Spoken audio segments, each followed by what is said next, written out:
नाज़रीन, आज अमेरिकी सदर डोनाल्ड ट्रंप की जानिब से अचानक पाकिस्तान से एक बहुत बड़ा उन्होंने मुतालिबा किया है। अब इनकार करें तो भी ये नामुमकिन है। अगर उनकी बात मानी जाए तो भी मुस्तकबिल में कहीं गजा के लोगों के लिए कोई बड़ी दुश्वारी का सामना तो नहीं करना पड़ेगा। इसके साथ साथ आज नेतन्याहू ने भी डोनाल्ड ट्रंप की एक बात मानने से साफ इनकार किया है। तो क्या आने वाले दिनों में डोनाल्ड ट्रंप और नेतन्याहू के दरमियान कोई बड़ी लड़ाई का आगाज हो सकता है? आज के प्रोग्राम में इसकी मुकम्मल तफसीलात आपके सामने रखेंगे। आज तारीख है 18 जनवरी 2026 और मैं हूं आपका मेजबान आकिल हुसैन बाकरी। हमारे चैनल को जरूर सब्सक्राइब करें और बेल आइकन क्लिक करके कमेंट सेक्शन में नाज़रीन अपनी राय का इजहार लाजमी करें, क्योंकि आप लोगों की जो फीडबैक है वो हमारे लिए बहुत ज्यादा लाजिम मलजूम है।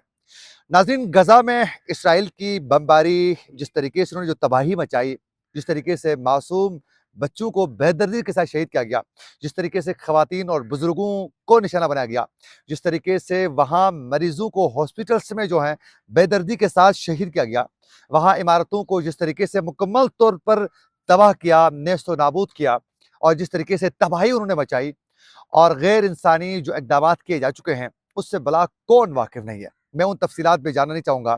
इस पूरी तबाही पर आखिरकार डोनाल्ड ट्रंप की जानिब से अचानक ये कहा गया कि मैं गजा में अमन कायम करना चाहता हूँ। फिर उसके बाद उनकी ही कोशिशों से और मुस्लिम ममालिक की कोशिशों से उसके बाद ये कोशिश की गई किसी तरीके से गजा के अंदर इसराइल की होने वाली बमबारी को फौरी तौर पर रोका जाए, ताकि जो गजा में जो मासूम लोग अभी बचे हैं उनको बचाया जा सकें और फौरी तौर पर इंसानी बुनियादों पर उनको इमदाद पहुंचाया जाए। उसके बाद डोनाल्ड ट्रंप की जानिब से नाज़रीन 20 नुकाती एक अमन जो प्लान था वो सामने रखा गया। इस 20 नुकाती जो मंसूबा था, जो प्लान था, उस प्लान में जंगबंदी को बरकरार रखना, जंग के खात्मे को लेकर, जंगबंदी को बरकरार रखने के मामले को लेकर, फिर उसके बाद फौरी तौर पर तामीरात के आगाज को लेकर, फिर वहाँ हुकूमत साजी के तरीक़ार पर, और फिर उसके साथ साथ वहाँ फौरी तौर पर जो जंगजू जो ग्रुप मुतहरिक था उससे हथियार उठाने के हवाले से, उनको हथियारों से खाली करने के हवाले से बाकायदा उस पूरे प्लान पर जो है बड़े टेक्निकल तरीके से काम शुरू हुआ। इस प्लान के अंदर जो है एक मंसूबा, उसमें अमन गजा अमन का जो बोर्ड था, गजा बोर्ड ऑफ पीस, इसका कयाम के ऊपर बात हो रही थी।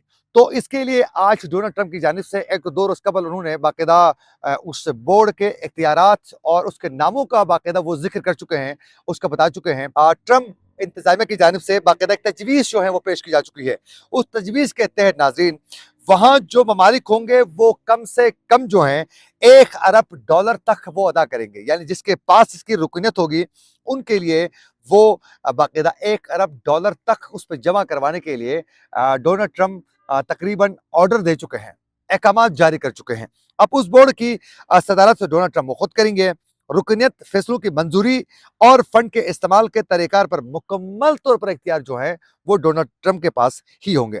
जो मुल्क पहले साल में नाज़रीन $1 अरब वो अदा करेंगे, उन्हें मुद्दत रुकनियत की पाबंदी से इस्तिस्ना दिया जाएगा। यह डोनाल्ड ट्रंप की जानिब से फैसला हो चुका है। ये एक अहम रिपोर्ट है, उसमें ये तमाम चीजें जो हैं वो इंकिशाफ की जा चुकी हैं।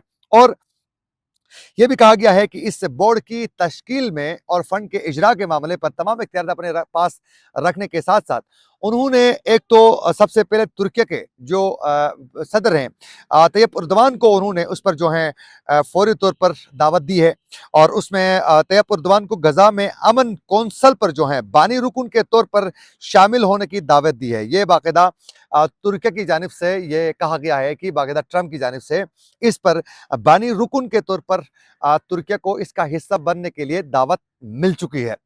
इसके साथ साथ अब दीगर ममालिक को भी इसकी की दावतें मौसूल हो चुकी हैं। पाकिस्तान को क्या कहा गया है ये मैं बाद में जिक्र करूंगा। तो उसके बाद वो तमाम मुस्लिम ममालिक को इसका हिस्सा बनाना चाहते हैं डोनाल्ड ट्रंप। अब उसमें तुर्की भी होंगे, फिर इसके साथ पाकिस्तान, और फिर सऊदी अरब, कतर, यूएई और दीगर इसमें तमाम ममालिक को शामिल करने के बाद सबसे ये 1-1 अरब कम से कम ये उठाएंगे। एक मोटी रकम ये अरबों में ये इकट्ठा करेंगे। खुद तबाही मचाई गजा के अंदर, इन्होंने खुद हथियार दिया इसराइल को गजा के अंदर बमबारी के लिए, इन्होंने खुद वहां तबाही मचाने के बाद अब गजा की तामीर नौ के लिए जो फंड इकट्ठा किया जा रहा है वो तमाम मुस्लिम ममालिक से ही फंड इकट्ठा करके अब दोबारा जो है وہ غزہ کی تعمیر نو کا یہ فیصلہ کر چکے ہیں. بمباری کر کے تباہی وہ خود مچا رہے ہیں، تو بنائیں تو پھر خود. غزہ میں ہونے والی تباہی پر وہاں تعمیر نو بھی ان کے کرنے کی ذمہ داری ہوتی ہے، یہ تو ہونی چاہیے تھی اسرائیل کی ذمہ داری. لیکن اس پر یہ ہے کہ انہوں نے فوری طور پر تمام مسلم ممالک پر مبنی جو ہیں یہ ایک فیصلہ کر چکے ہیں کہ وہ پیسے دیں گے، ہم تعمیر کریں گے، خرچہ ہماری مرضی سے ہوگا کہ کہاں کہاں کیا وہاں کیسے ڈیولپمنٹ سیکٹر پر ہم نے رقم خرچ کرنی ہے، کس نوعیت کی ہم نے وہاں انویسٹمنٹ کرنی ہے، وہ بھی ساری پلاننگ ڈونلڈ ٹرمپ نے اپنے پاس ناظرین رکھی ہے.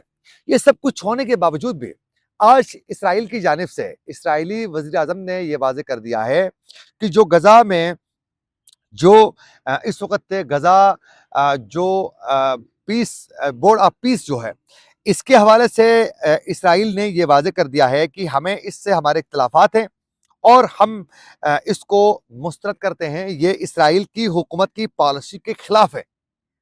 اور یوں اسرائیل کی جانب سے اس غزہ بورڈ آف پیس کی تشکیل کے معاملے کو لے کر انہوں نے تشکیل کو بھی مسترد کر دیا ہے اور فنڈ کے دیگر معاملات پر بھی ڈونلڈ ٹرمپ کے ساتھ اختلاف کرتے ہوئے اس کو ریجیکٹ کیا جا چکا ہے اسرائیل کی جانب سے.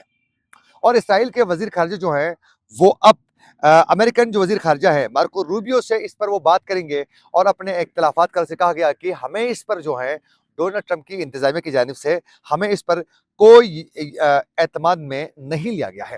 حالانکہ ناظرین میں نے پہلے ذکر کیا ہے کہ جس طریقے سے انہوں نے جو تباہی مچائی ہے غزہ کے اندر جس کا آپ تصور بھی نہیں کر سکتے ہیں. ناظرین اسرائیل میں کی جانب سے ہونے والی غزہ کے اندر جو بمباری ہوئی ہے اس میں 71,000 سے زیادہ یعنی تقریباً 1 لاکھ کے قریب جو ہیں وہاں معصوم بچے اور خواتین اور بزرگوں کو بے دردی کے ساتھ مارا جا چکا ہے. اب اس کے ساتھ ساتھ ناظرین زخمیوں کی جو تعداد بتائی جا رہی ہے وہ تقریباً 2 لاکھ کے قریب، 2 لاکھ سے زائد لوگ زخمی ہو چکے ہیں غزہ کے اندر. اور اقوام متحدہ کے سیٹلائٹ ڈیٹا کے مطابق تقریباً 1,90,000 سے زائد عمارتیں مکمل طور پر تباہ ہو چکی ہیں غزہ کے اندر. اس سیٹلائٹ آپ کو تصویر لے لیں، وہاں وہ کوئی عمارت جو ہیں وہ بالکل کلیئر یعنی وہ سالم بالکل ہی وہ ڈیمیج نہ ہونے سے بچی ہوئی کوئی نظر نہیں آئے گی. ساری عمارتیں جو ہیں وہ تباہ برباد ہو چکی ہیں. وہاں سکول تباہ ہو چکے ہیں، ہاسپٹلس بری طرح تباہ ہو چکے ہیں، وہاں پانی اور گیس کی کوئی لائنیں موجود نہیں ہیں. تو اس پوری تباہی کے باوجود بھی آج بھی ان کی جانب سے ہٹ دھرمی کا مظاہرہ کیا جا رہا ہے، جبکہ ڈونلڈ ٹرمپ کی جانب سے آنے والے اس معاہدے پر مسلم ممالک کی جانب سے باقاعدہ یقین دہانی کروائی جا رہی کہ ہم کسی حد تک جو ہیں کوآپریٹ کریں گے. اب اس میں آج ڈونلڈ ٹرمپ کی جانب سے پاکستان کو بھی یہ کہا گیا ہے، وزیر اعظم پاکستان کو، کہ اس پر شمولیت کی دعوت دی گئی ہے اور یقیناً پاکستان کو بھی کہ ہیوی ایموٹ جو ہیں اس میں وہ جمع کرنا لازمی ہوگا. اب اس میں پاکستان اگر انکار کر لیتا ہے تو پاکستان افورڈ نہیں کر سکتا ہے، کیونکہ بڑی مشکل سے عرصے دراز کے بعد امریکہ کے ساتھ تعلقات بحال ہوئے ہیں اور ڈونلڈ ٹرمپ کے اس وقت آنکھوں کا تارا بنے ہوئے ہیں پاکستان کے وزیر اعظم اور فیلڈ مارشل. اگر تھوڑی سی بھی کوئی غلطی ہوتی ہے تو ان کی نظروں سے وہ نکل جائیں گے. اس کے بعد ڈونلڈ ٹرمپ آئے روز جس طریقے سے آج نریندر مودی کے خلاف وہ آئے روز کوئی نہ کوئی سٹیٹمنٹ دے دیتے ہیں، کبھی وہ ان کے طیاروں کا ذکر کر لیتے ہیں جنگی، تو کبھی ان کی معیشت کی ذکر کرتے ہیں، کبھی کچھ اور طریقے سے ڈونلڈ ٹرمپ جو ہیں وہ نریندر مودی کو نشانہ بناتے ہیں، کبھی ٹیرف کے چکر میں. تو یوں پاکستان اس وقت اس کو افورڈ نہیں کر سکتا ہے، اس موقع کو کبھی بھی وہ گنوانا نہیں چاہتا ہے. تو پاکستان اس کا حصہ ضرور بنے گا.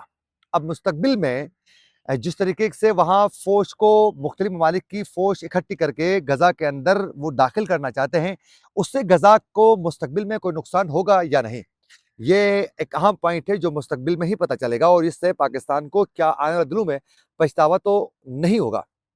اس حوالے سے مکمل تفصیلات جو ہی ہمارے پاس پہنچتی ہے آپ تک پہنچائیں گے. اسی کے ساتھ اپنے میزبان عاقل حسین باقری کو دیجیے اجازت. اللہ نے کے بعد.